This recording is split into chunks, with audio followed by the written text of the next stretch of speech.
Et salut tout le monde. Bon, vous aussi j'imagine que vous vous informez sur des sites d'information, ou en tout cas que ça vous arrive d'y traîner.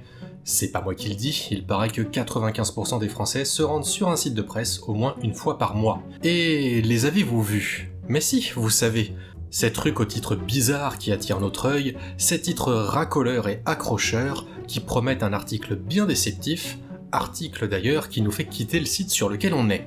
Aujourd'hui, je vous propose un échantillon des articles les plus putaclic que j'ai pu trouver en lien sponsorisé dans nos médias nationaux. Tout est vrai, rien n'a été retouché.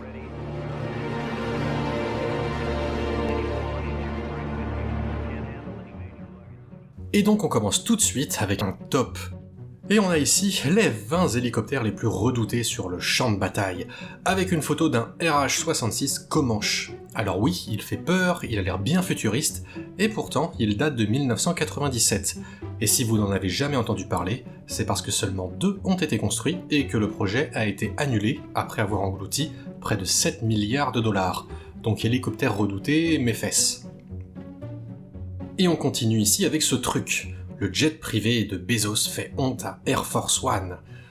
Là, on est pas mal. Bien évidemment, le truc sur la photo n'existe pas. Et Jeff Bezos, s'il vole bien en avion privé, a pour sa part un Gulfstream G700 à 80 millions de dollars, et avant ça, il volait sur un G650ER.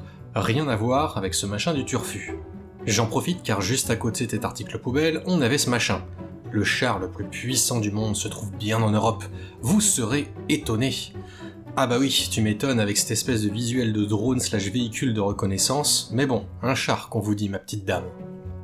Allez, ici malheureusement c'est un peu plus dramatique. Un bilan tragique, des centaines de morts lors d'un meeting aérien on sait pas. Alors là malheureusement, oui, il y a eu des morts et l'article est mensonger, d'une part sur le nombre de victimes, et d'autre part sur le visuel. Ici on peut voir la patrouille de F-16 des Thunderbirds, alors qu'en réalité, l'article traite du terrible crash de Lviv, en Ukraine, qui a eu lieu en 2002, lorsque la démonstration du Sukhoi 27 a tourné au drame quand l'appareil s'est écrasé dans la foule. Le bilan est tragique, il fait état de 83 morts, donc pas des centaines, comme annoncé dans le titre, mais de plusieurs dizaines. D'ailleurs, c'est assez dingue, parce que dans le titre putaclic, il y a marqué des centaines de morts, et après le clic, dès la 3ème ligne, on en parle de 83. On continue avec une de mes préférées. Dassault livre le premier Rafale F4 à l'armée de l'air, une avancée technologique. J'adore.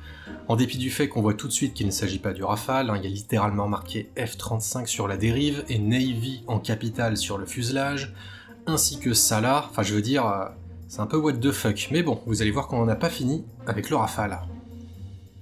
Vous voyez, le Rafale F4 peut rester en l'air plus longtemps que quoi, on sait pas, mais sans doute pas plus que le C-17 qui est sur la photo. Et d'ailleurs, pourquoi cette photo?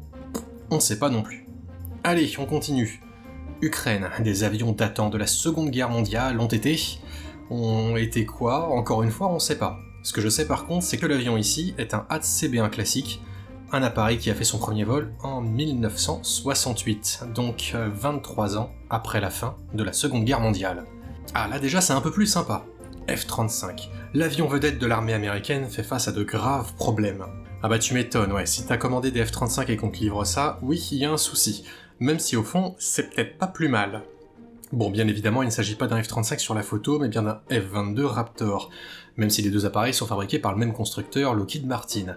Le F-22, c'est le premier appareil de 5ème génération, extrêmement performant avec une signature radar très faible, c'est un chasseur lourd de suprématie aérienne, sauf que contrairement à certaines versions du F-35, lui ne dispose pas de variante pour la chasse embarquée, et surtout, il n'est pas vendu à l'export. Bon, le pilote s'effondre en larmes quand il comprend pourquoi les oiseaux volent si près de l'avion. Ce genre de titre d'article, ça me fout le cafard tellement ça craint. C'est aberrant, c'est pathétique, voilà. Allez, nouvelle image what the fuck, le nouvel AN-225. Un géant volant qui défie les lois de la gravité. Alors je rappelle, j'ai pas modifié les photos, c'est bien ça qu'il y avait. Pour rappel, le seul Antonov 225 existant a été détruit le premier jour de l'attaque russe sur l'Ukraine. Il s'agissait d'un appareil de transport sans aucune capacité militaire. Mais c'était le plus gros avion du monde, donc un appareil très prestigieux, et Poutine a donc décidé de lui faire prendre les flammes pour que l'Ukraine n'ait pas le temps de le sauver et de l'envoyer ailleurs pour le protéger. c'est con, c'est petit, ça a détruit l'un des géants du ciel. Toujours est-il que le président ukrainien souhaite que son pays en construise un second pour faire renaître cet appareil, même si pour le moment, c'est pas trop la priorité du pays. Vous l'avez compris, la photo de l'article est totalement fausse et montre ici un F-16, le petit chasseur monoréacteur américain qui fête ses 50 ans cette année. Ok. Le MiG-31, quand la suprématie aérienne rencontre la technologie de pointe dans un seul avion. Alors là, je sais même pas quoi dire tellement c'est con, et pour tout vous dire, je ne comprends même pas ce que je vois. Vaguement, il y a un cockpit, je sais pas si les ailes sont les trucs au-dessus ou en dessous. Il semble y avoir 3 dérives, c'est hyper chelou, le genre de truc qu'on verrait dans un mauvais jeu vidéo du futur. Ah là maintenant c'est un peu plus intéressant. L'Allemagne achète pour 8,5 milliards de dollars d'hélicoptères. Alors cette info date d'avril, mais ce qui est ballot ici, c'est que c'est pas le bon modèle. En réalité, l'Allemagne a acheté des CH-47F Chinook américains, et pas des H-160 européens que l'on voit sur la photo. Et maintenant on a les 25 découvertes que la science n'explique pas. La science, c'est la science! Quand je vois ça, généralement je soupire, un léger va te faire foutre. Mais y a pas de raison que je sois le seul à souffrir. Mais bon, si c'est la science qui le dit, voilà, la science. Science! Donc je vous partage ce P-39Q qui a été récupéré dans un lac en Russie et que la science explique très bien pourtant. Y a rien d'inexplicable là-dedans.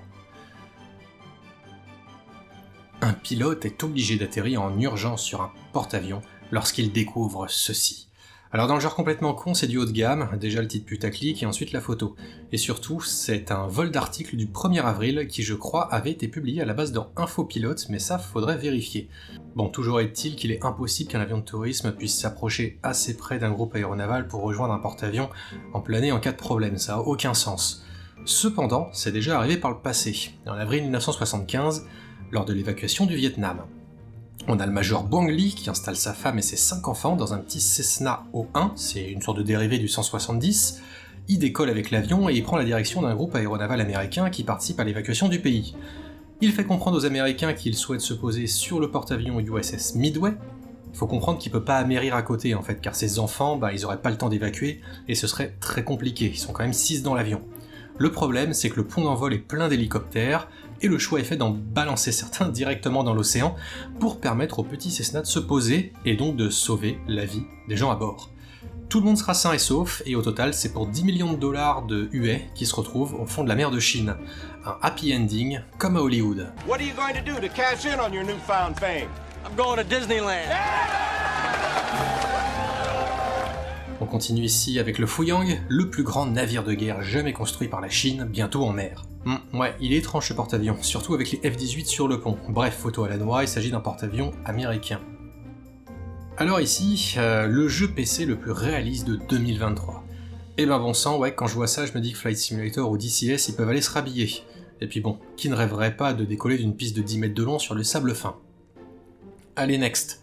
Après des décennies, des avions disparus refont surface. Ce qu'ils contiennent est bouleversant. Ouais, dans l'avion, il y a des fauteuils et un couloir. Bon, il y a aussi la version des chercheurs, qui, je cite, fondent en larmes. Bref, un article un peu con, dans lequel on n'apprend rien, à base de chercheurs qui reçoivent des mystérieuses lettres à propos d'un avion qu'ils veulent aller explorer. C'est long, c'est chiant à lire, ça raconte rien, et c'est mal écrit. Avion retrouvé, découverte larmoyante. Même style que l'autre article, sauf que le mec a même pas pris la peine de faire une phrase. On continue dans le même style, Plongeurs tombent sur une épave d'avion dans l'océan. Leur réaction est inimaginable. Bon, y a rien en fait, c'est un bombardier allemand de la Seconde Guerre mondiale qui a été récupéré par 15 mètres de fond dans la Manche, voilà, et ça date de 2008 cette histoire. Oh, ça par contre j'aime bien. Une guerre approche, assure un haut gradé de l'armée américaine. Là on est sur du top niveau, déjà quelle armée, la Navy, l'US Army, on sait pas, et puis surtout quel haut gradé, quel grade, on sait pas non plus. Et puis cette image d'un A400M, l'avion de transport européen, ça a rien à faire là. Moi j'adore. Ce genre de post sponsor, il respecte toutes les cases d'un bon putaclic. Là encore on est sur du bon. L'Iran risque de rentrer en guerre. Bon, sur le principe et vu l'actu, on va rien dire sur le titre.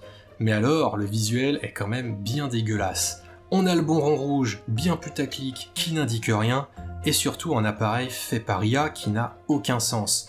Il y a un plan canard bizarre à l'avant, l'angle des ailes est hideux, la double dérive est hyper serrée, et il manque même une gouverne à l'arrière. c'est bien moche, comme on aime. On continue avec encore du Rafale. Le premier Rafale F4 a été livré à l'armée de l'air, doté d'un arsenal impressionnant. Ok, et pourquoi ce KC-390 en photo? On n'en a même pas en France. Bref. Disparition du MH370. Ces nouveaux détails qui font froid dans le dos. Alors celle-ci, je l'aime pas parce que c'est pas drôle et on peut même pas se moquer de ça. On ne sait pas ce qui est arrivé au MH370 et à tous ses occupants. Il y a quelques théories, mais aucun consensus réel existe.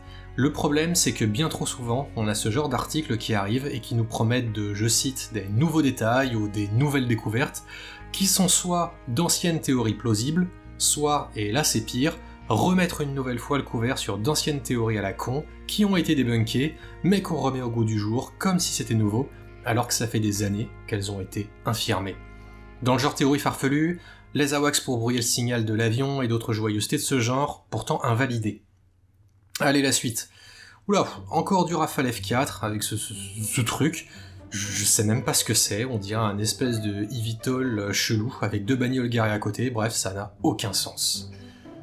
Encore ici un bon titre bien sale, plongeur tombe sur une épave d'avion dans l'océan. Réaction inimaginable, bla bla bla bla bla. Bien, évidemment, c'est un mensonge pour attirer de l'audience, en réalité il s'agit d'un avion qui a été volontairement remorqué et coulé au large de la Jordanie, en mer Rouge, donc déjà pas dans l'océan, et ça a été mis en place pour le développement d'espèces marines, et ainsi, pour en faire, un joli spot de plongée. Allez, la suite, oh putain, comment dire, le TU-22 c'est ça, hein. C'est un peu le B1 Lancer façon URSS, inutile de vous dire ce qui va pas dans cette image. Alors, cette photo n'a pas été retouchée. Regardez-la de plus près. Bon, bah il s'agit tout simplement de Buran, hein, la navette spatiale soviétique, voilà, rien de plus. Aïe, oh aïe aïe aïe aïe. Les images époustouflantes du décollage raté d'un avion géant. Je sais même pas quoi dire, c'est du Flight Simulator 10 ou alors un jeu équivalent, mais vous savez, le pire c'est que ce genre d'image en réel, malheureusement, ça existe.